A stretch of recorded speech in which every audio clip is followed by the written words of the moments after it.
বিস্ফোৰণৰ প্ৰসংগত আনি গাপ দিয়া হৈছে প্ৰকৃত তথ্য।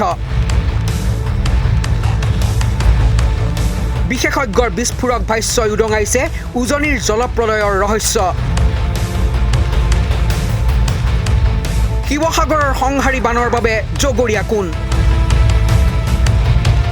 বান বিভীষিকাৰ মাজতে প্ৰলয়ৰ পোষ্টমৰ্টেম। কাহানিও নেদেখা ভয়ংকৰ জলপ্ৰলয়ৰ সাক্ষী হ'ল উজনি অসম। বানে সৰ্বাধিক ক্ষতিগ্ৰস্ত কৰা শিৱসাগৰ জিলাৰ জলপ্ৰলয়ৰ কাৰণ ডাৱৰ বিস্ফোৰণ বুলি বহুতেই কৈ আহিছে যদিও ভাৰতীয় বতৰ বিজ্ঞান কেন্দ্ৰ চমুকৈ IMDয়ে এই দাবী সম্পূৰ্ণৰূপে নস্যাৎ কৰিছে। তেন্তে প্ৰলয়ংকাৰী বানৰ প্ৰকৃত কাৰণ কি?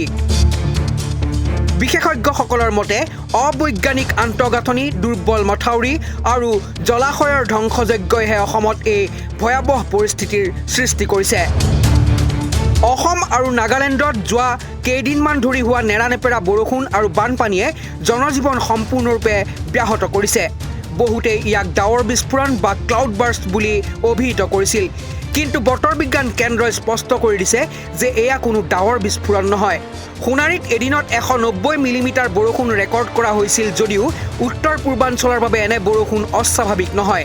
এঘণ্টাত 100 মিলিমিটাৰ বৰষুণ হ'লেহে তাক ডাৱৰ বিস্ফোৰণ বুলি কোৱা হয়, যিটো এইবাৰ হোৱা নাই।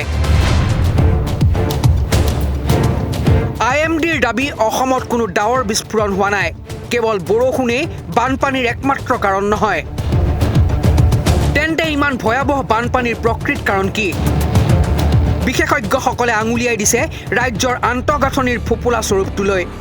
প্ৰথমটো কাৰণ হৈছে দুৰ্বল মথাউৰি। এইবাৰ কেৱল এপ্ৰিলৰ পৰা জুলাই মাহৰ ভিতৰতে ৰাজ্যত 18টাকৈ মথাউৰি ছিগিছে। শেহতীয়াকৈ যোৰহাট জিলাতেই ছিগিছে 6টাকৈ মথাউৰি।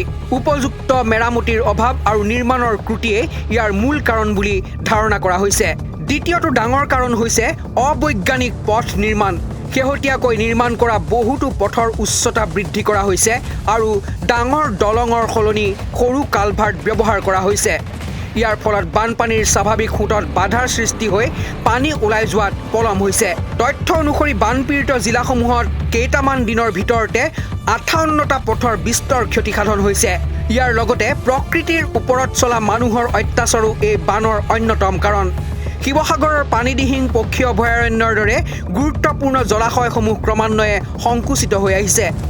2001 চনত যি ঠাইত 18.9 বৰ্গ কিলোমিটাৰ পানী আছিল, 2021 চনত সেয়া মাত্ৰ 5.9 বৰ্গ কিলোমিটাৰলৈ হ্ৰাস পাইছে।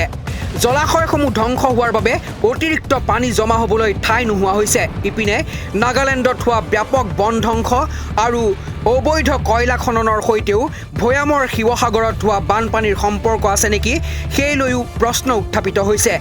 পৰিৱেশবিদ ডক্টৰ ফিৰোজ আহমেদে নাগিনীমাৰা অঞ্চলৰ গুগল আৰ্থত উপলব্ধ ছবি প্ৰকাশ কৰি এই সন্দেহৰ কথা প্ৰকাশ কৰিছে।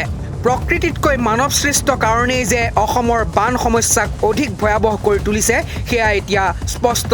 কেৱল বৰষুণক দোষ দি বহি থকাৰ সলনি চৰকাৰ আৰু প্ৰশাসনে বৈজ্ঞানিক আন্তঃগাঁথনি আৰু প্ৰকৃতি সংৰক্ষণৰ ওপৰত গুৰুত্ব দিয়াৰ সময় আহি পৰিছে।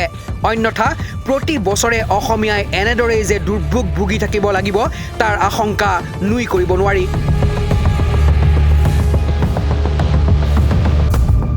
News desk, headline 8।